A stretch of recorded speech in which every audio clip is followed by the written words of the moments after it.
Hello. Welcome to the Onion Chronicles. We are talking about things that make you cry when you start peeling back the layers. Like the onion. Seems so innocent until you cut into it. That's fun, right? I have actually gotten a little bit smarter with my onions, like I'm doing small batches. I've moved my onion machine. I have an apron on. I'm only gonna cry for a couple minutes. It's easier to clean the machine than it is to cry for 20 minutes. So now I cry a couple times during the week. That makes a couple of you cry, doesn't it? Oh, my trash can. Okay.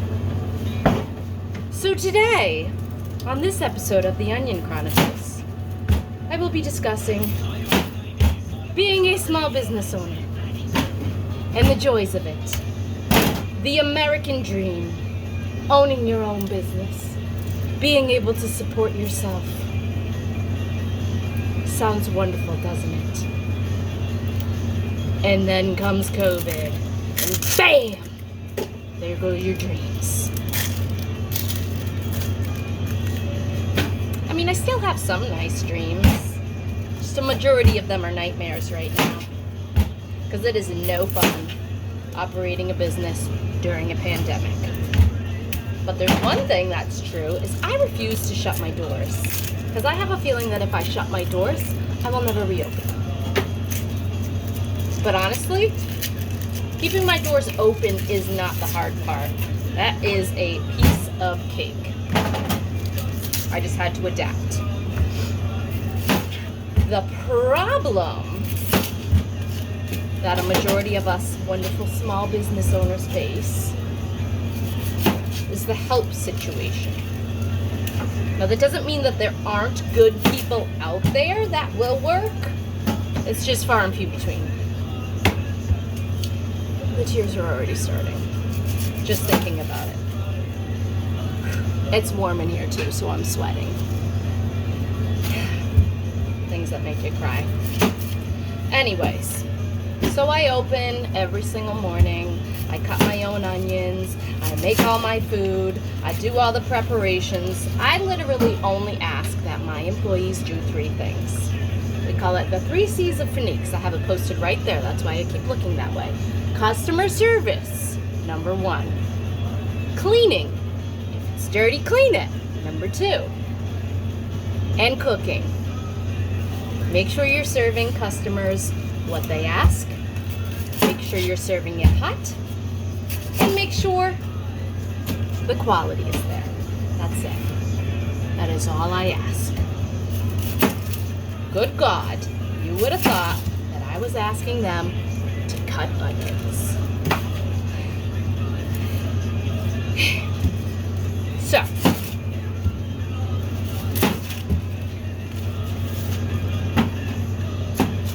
I don't even know where to begin. I have some employees that will bust their ass and do everything, but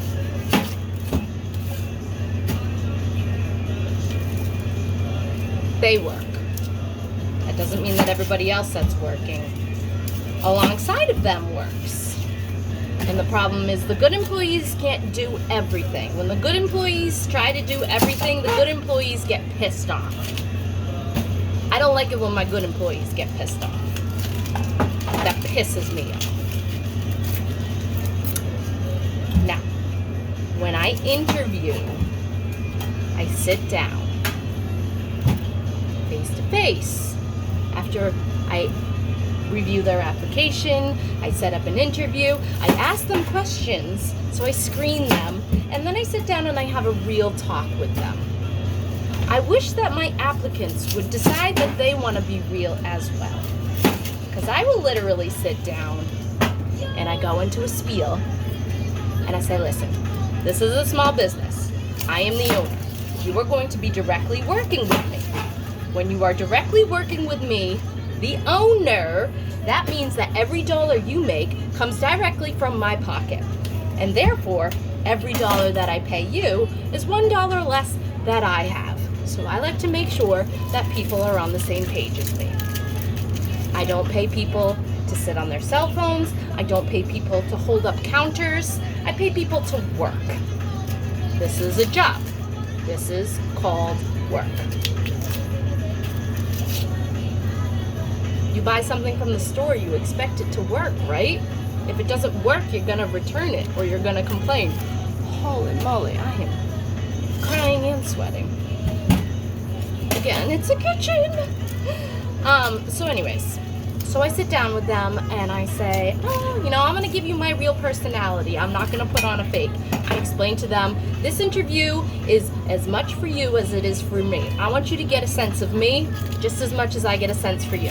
Please, not everybody is gonna be a good fit for small businesses. It is not the same as working for a corporate business where you're never, ever, ever gonna see the owner. You are directly working with the owner. That means that the owner is going to reprimand you. That means that the owner is going to compliment you. That means the owner is going to train you. That means the owner is directly going to see every single thing that you're doing while you're here. It's a 4-hour shift. Shouldn't be that hard. I say, I have conversations, I correct people. If I've had to correct you a couple times, then you're going to get a side of me that you're not going to want to see. I even say to them, a lot of people don't like that.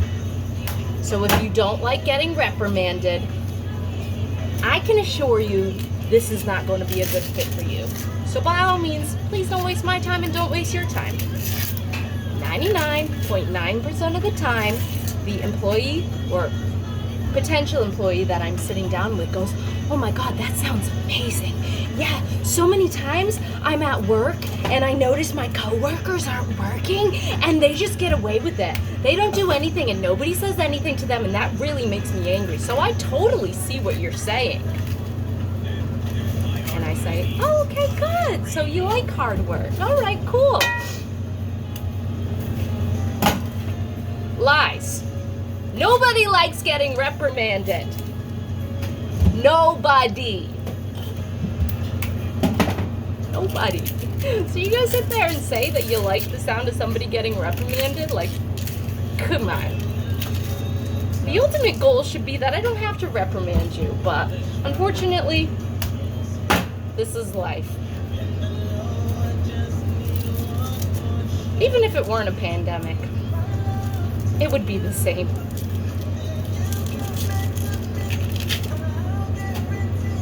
I even talk like that in my interviews, so they know that that's how I am.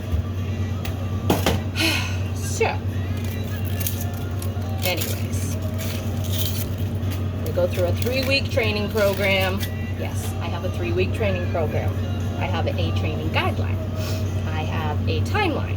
I have very self-motivating. So basically, like, if you're not going to be able to work independently, you're not going to be able to work here. Again, I let them know that. Oh my God, that sounds amazing. I love it. Oh yeah, great, super. When can I start? So they start. 2 weeks in, I say, so where are you at with your training guideline? My what? Your training timeline. Where were you at with your training timeline? We discussed this when I interviewed you. And I spent 4 hours with you on your first day, going over the training. Well, nobody told me about it. Let me tell you, when you are a small business owner, you officially turn into nobody. After people start working for you, you're nobody. Anyways, this happens so many times. And then I remind them, and then they say, well, nobody told me I should have learned that. Well, nobody did tell you.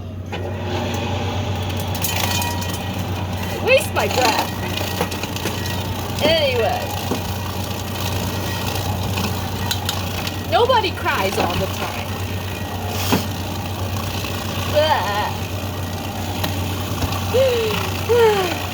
Nobody.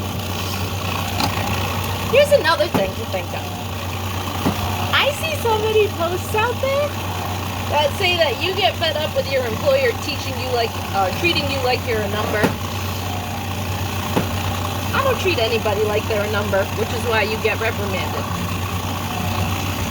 You know who gets treated like a number? The employer. Nobody gets treated like a number. Nobody matters as long as we're giving them the paycheck. They deserve that paycheck because guess what? They did me the favor of showing up late. But they deserve it. Because they're entitled.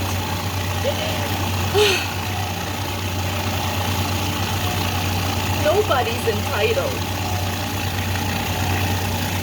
Nobody. I'm just kidding, I'm not entitled. Anyway. It's just really sad though. Because here's the thing that happens. I'm truthful with you. You lied to me. You really wanted this job because you wanted money. Because you understand that to make money you have to exchange a service. You lied to me about what you could do. You lied to me about what you wanted to do. Then I call you out on it. So what do? You get upset at me. Why are you upset at me? Because you're not doing the job I hired you to do. You didn't listen to me.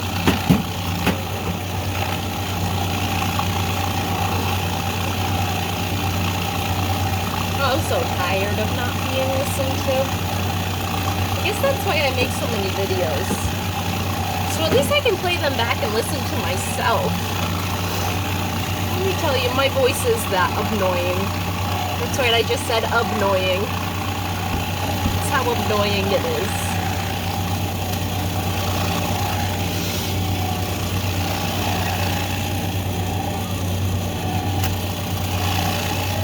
So that's the stuff that makes you cry. And that's the stuff that you guys should think about. The next time you go and get a job, you're selling a service. That's basically what a job is. You are selling a service to me, and I am paying you for it. So you better get your shit together.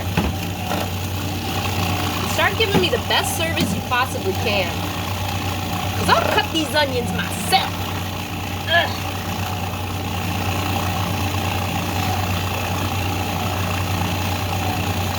So that's the stuff that makes me cry. But I'll cry for you. Because that's what I do.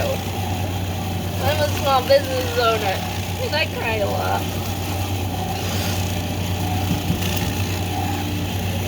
I'm just glad my customers don't make me cry all the time.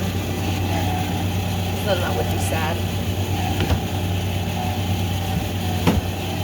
So anyways. That's all I have for you. These onions were in the refrigerator. It doesn't help. Nothing helps the tears when you start peeling back the layers.